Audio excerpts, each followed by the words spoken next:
necesito a alguien de verdad, un poco meloncito, ahora está llorando. Miau, miau, ay, mi gatito, miau, miau, ay, mi gatito, miau, miau, ay, mi gatito, miau, miau. สวัสดีค่ะวันนี้เดี๋ยวเราจะมารีวิวว่าน้องหลับบนรถเข็นนะคะนู่นน้องหลับอยู่นะคะ แล้ววันนี้เราจะมาแกล้งน้องเราจะมายกล้อรถเข็นให้น้องกันนะคะเดี๋ยว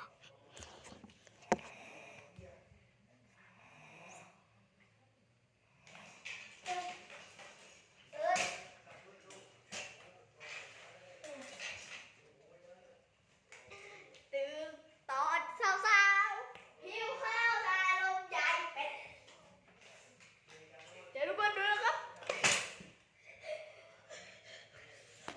ขออภัยนะครับพี่ผมล้มนะครับนี่ไงผู้บาดเจ็บล้มแล้วครับผู้บาดเจ็บ